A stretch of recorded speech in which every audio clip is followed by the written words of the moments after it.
The B-2 Spirit is undoubtedly the pride of the United States Air Force. It has recently pulled off the largest and most impressive Air Force mission in history, known as Operation Midnight Hammer.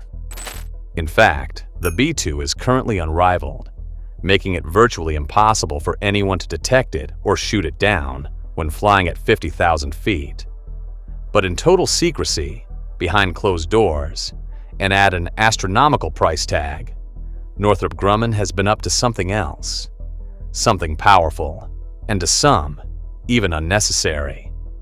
A sixth-generation stealth bomber that will keep the United States ahead of its enemies for at least the next 3 decades. This is the story of America's new sixth-generation bomber ready to replace the B-2 Spirit. Amid the Cold War during the 1970s, American lawmakers and military experts realized the need for something that would be completely undetectable to current Soviet radar systems.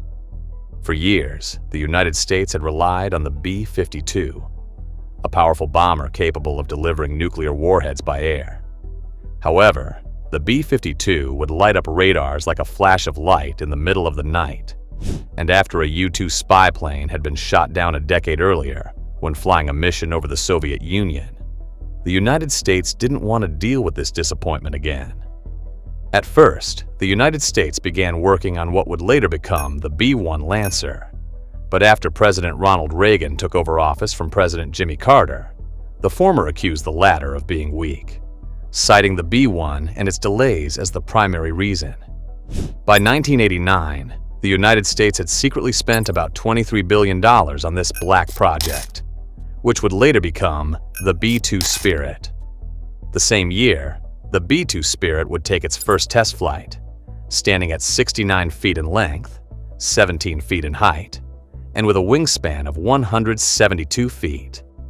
By all accounts, this was a marvel of engineering, and since the United States spent billions of dollars on stealth research, the B-2 even received a coating of paint that would make it essentially invincible to enemy radars. Powered by 4 General Electric F118-GE-100 engines, each with the ability to generate more than 17,000 pounds of thrust, the B-2 could reach a top speed of 630 miles per hour. This meant that it could comfortably travel at supersonic speeds. But more impressive was the fact that it could carry more than 60,000 pounds of ordnance. Yes, this means the B-2 bomber can carry the world's most powerful conventional projectile, the GBU-57 bunker buster bomb. What's even more impressive is the fact that it can carry 2 of these monsters, which have now been proven as the only way to reach more than 350 feet below the surface of the Earth. Additionally, the B-2 Spirit could travel 6,000 nautical miles unrefueled, but with hundreds of refueling aircraft, the United States can theoretically keep them in the sky forever. According to the United States government, the longest B-2 flight was more than 44 hours, and the longest combat mission was carried out in 2025 by 7 B-2 Spirit bombers, who had completed a 37-hour round trip from Whiteman Air Base in Missouri to Tehran and back. Even today, more than 30 years after taking its first flight, the B-2 Spirit is still the king of the sky, and when detected on radar, it might be similar to a hummingbird invading a nation's airspace.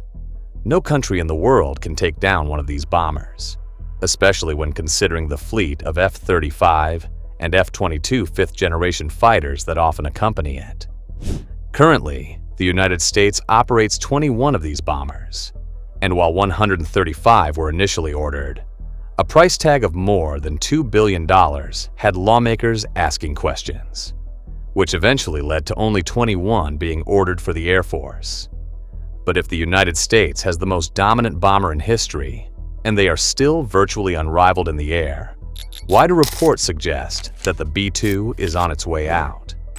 The classified long-range strike bomber LRSB program that would eventually yield the B-21 Raider actually kicked off in 2011 under complete secrecy from the public. Its goal was to create a stealth-driven intercontinental bomber capable of delivering massive amounts of ordnance, and more specifically, thermonuclear warheads. Again, The project was awarded to Northrop Grumman, while being overseen by the Air Force Rapid Capabilities Office. In fact, the name B-21 is interesting in itself. It was designated 21 due to being the first bomber to be designed and built in the 21st century. And the name Raider is a nod to the Doolittle Raiders, a group of U.S. Army Air Force airmen who carried out a daring bombing raid on Japan during World War II. But when it comes to the specifications, things are still kept under a little bit of wrap. The following specifications are merely estimates and might change when the B-21 is finally put into service by the United States Air Force. Reports suggest that it will also have a two-man crew, similar to the B-2 Spirit, but slightly smaller with a length of just 54 feet. Its wingspan is 132 feet, and it will likely be able to break Mach 1 or the speed of sound. Again, it will have a flight ceiling of 50,000 feet, which is very similar to the B-2, and will be powered by 2 times Pratt & Whitney PW9000 non-afterburning turbofans, 27,000 pound-force of thrust each. This is very interesting as it has half the engines of the B-2, but capable of generating the same level of thrust. But where a lot of questions are asked is in the payload.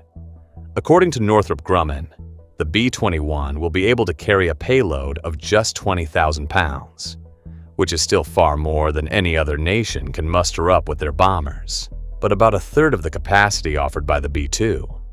But the real kicker is in the costs. According to a report in 2019, it was estimated that the B-21 program would cost the United States taxpayer a whopping $203 billion over 30 years to develop, purchase, and operate a fleet of at least 100 B-21s. Yes, the United States wants to order an initial fleet of 100 B-21 Raiders, which could be ramped up to 175 to 200 to complete a full fleet. Its main goal is to replace the U.S. fleet of 45 B-1 Lancers by 2040, with more reports suggesting that it might also replace the B-2 Spirit. However, this seems unlikely given the fact that the B-2 will still probably be unchallenged in the sky by the time. In fact, the B-2 is the only stealth bomber in the world that can carry 60,000 pounds of ordnance, and if Operation Midnight Hammer is any suggestion of the future, the United States might be wise to hold on to it for a bit longer. Now, if you like these bombers and want to learn more about U.S. aviation and naval assets, make sure to click that like button and share some of your thoughts in the comments section below.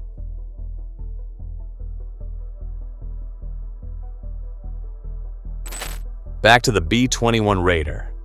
All in all, each B-21 will cost about $700 million, which is far cheaper than the more than $4 billion it would cost to produce another B-2 when adjusted for inflation.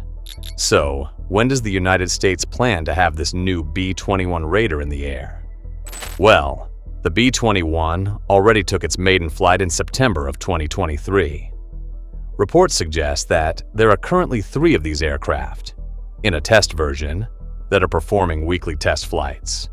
This is a natural procedure that could take years to straighten out any possible issues, and when the Air Force takes control of the B-21, it is optimized for combat, the same way as the B-2 currently operates. No specific date for its delivery to the Air Force has been mentioned, but as we previously stated, it is said to replace the current B-1 and B-2 by the year 2040. So, what makes the B-21 different from the B-2? And how does the United justify the $200 billion price tag over the next 30 years? First of all, the B-21 is not a conventional bomber like the B-2. It is specifically designed to be a multi-role aircraft, with the primary ability of a bomber. But the rise of AI is something that could leave the B-2 behind. From the limited available information, the B-21 will likely be an interconnected aircraft, capable of communicating with various other systems around the globe. This means that it will directly feed and receive information to the newest satellites, be connected to supercomputers that allow it to make advanced calculations, and allow pilots to react much faster to threats. Not that anything will ever pose a threat to such an advanced unit. The smaller size of the B-21, especially the smoother and sleeker fuselage, will make it far less observable to radar than the already small radar cross-section produced by the B-2. Another visual difference is in the color. Much like the F-117 Nighthawk, the B-2 has always sported a dark or black livery, which makes it very observable during the daytime. For this reason, the B-2 usually operates at night, where it can be hidden by the forces of nature. The B-21, on the other hand, has a light gray color, which means that it might be functional for daytime missions as well. But perhaps the biggest difference is that of the maintenance. Currently, the B-2 costs about $150,000 per flight hour in maintenance, which includes the cost of fuel and fixing the plane after each mission. Northrop Grumman has suggested that once operational, the B-21 will only cost about $65,000 per flight hour in maintenance. This is an almost 70% reduction in maintenance costs and could go a long way to allowing the United States military to cut down on that trillion-dollar budget. And if you were wondering whether the B-21 might be operational without pilots, more in the sense of a drone, this is yet to be confirmed or denied by Northrop Grumman. But it seems unlikely given the already available information.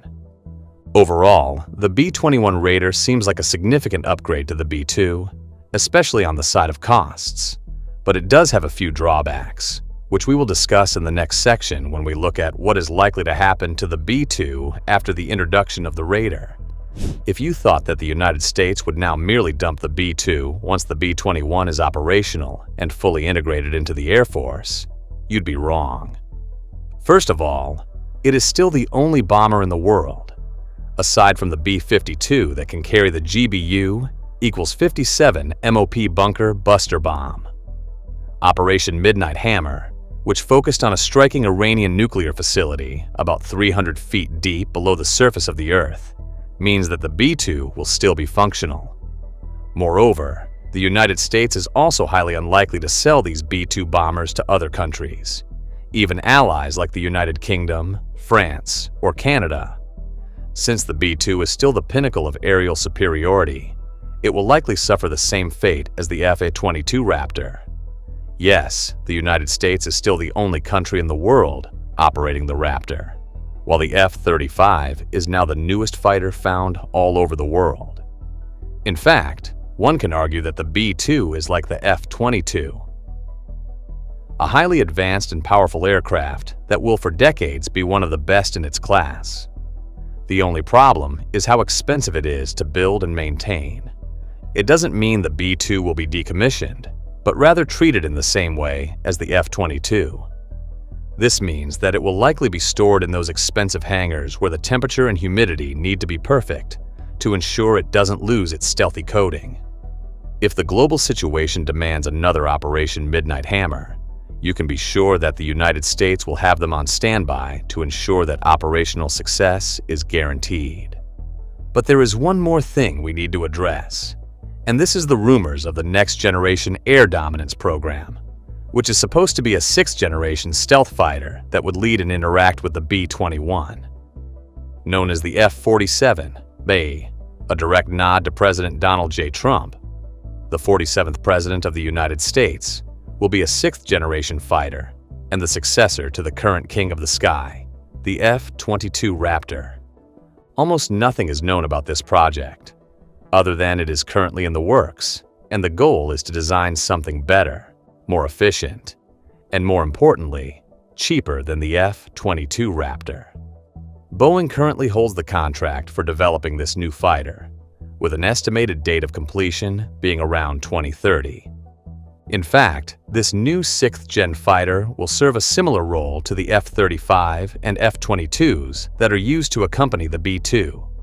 Since these bombers have limited fighting capabilities and most of the effort is placed on stealth features, they can often be seen as vulnerable in the sky. These accompanying aircraft will scour the skies, looking for any possible threats, and they serve an important role in taking down enemy air defenses when these bombers drop their payload. But if you'd like to see us do an in-depth video on what the F-47 might look like, how it could operate, and what the main purpose of it will be, make sure to let us know in the comments below. So, the B-2 has just completed the most sophisticated and powerful mission the world has ever seen. Now, it might be on its way out, and our question to you is whether or not this brand new B-21 will be worth it.